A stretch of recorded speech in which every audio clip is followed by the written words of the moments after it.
we could derive.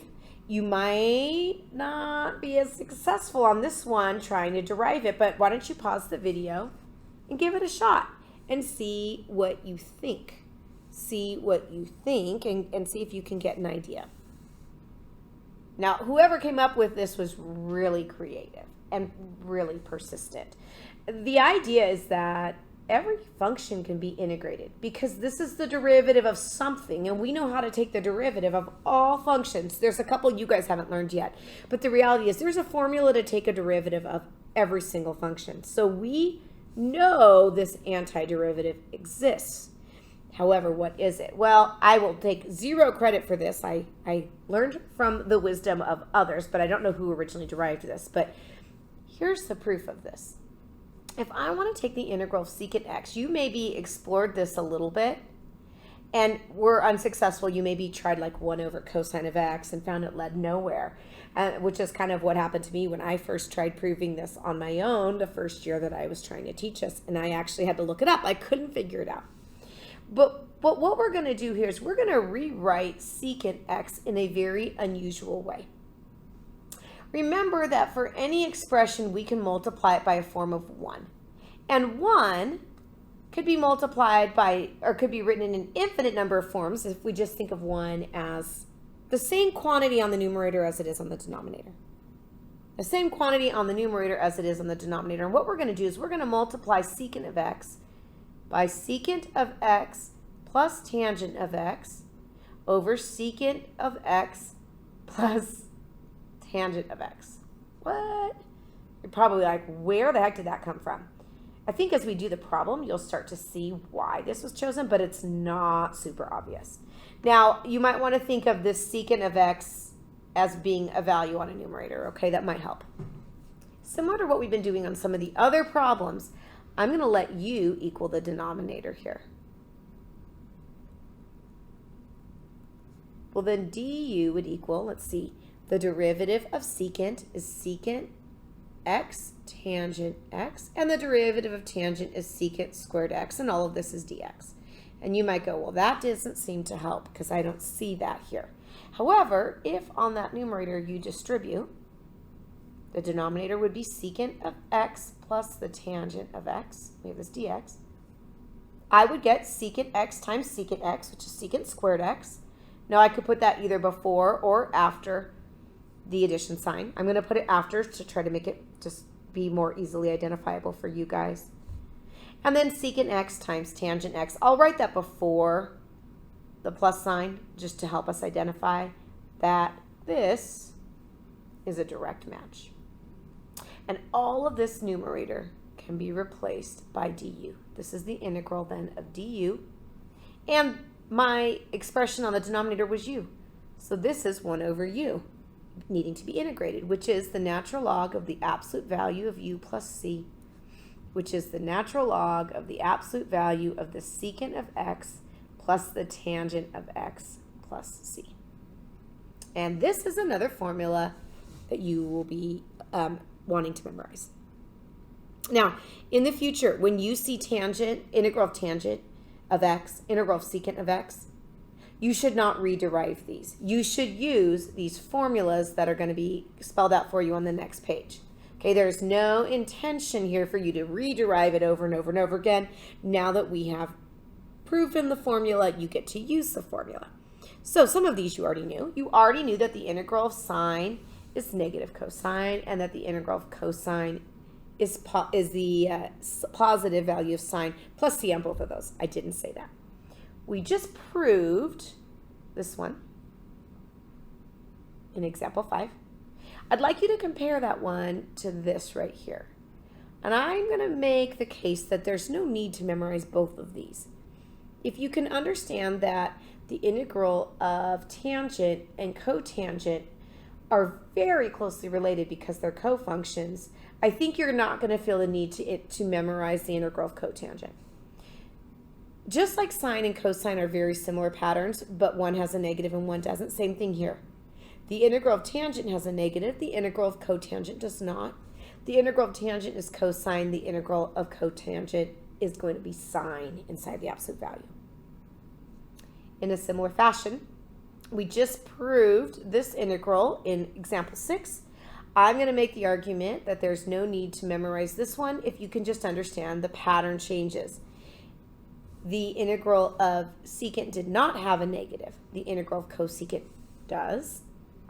And secant would be secant u plus tangent u inside the absolute value.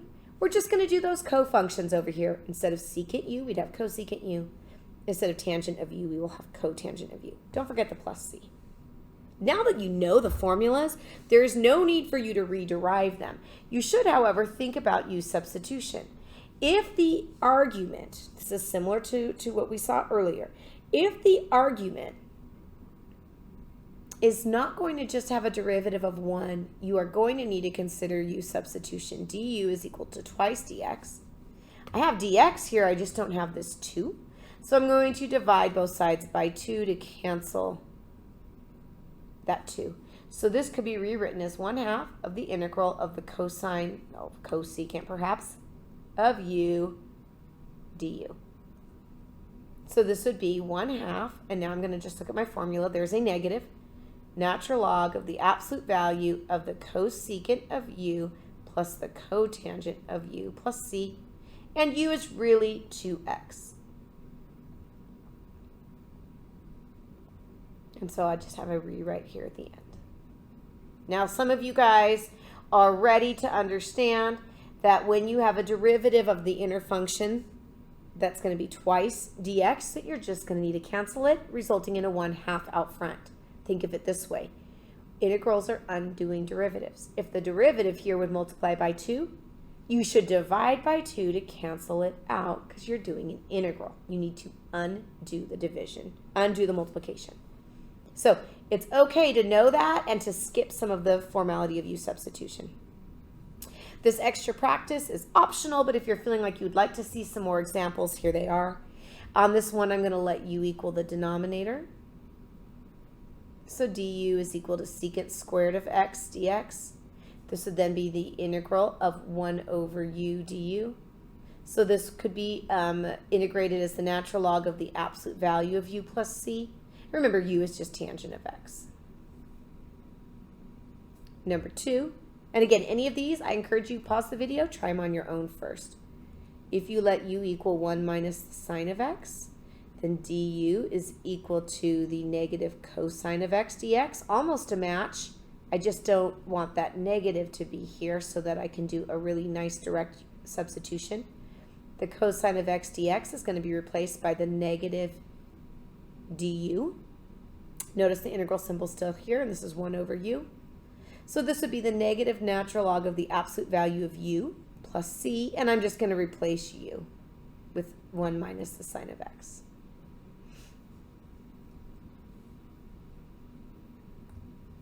For number 3, this one might be a little surprising. What you could do is think about, is there a function here whose derivative is present? There's 2 things on the denominator. There's x, and there's natural log of x.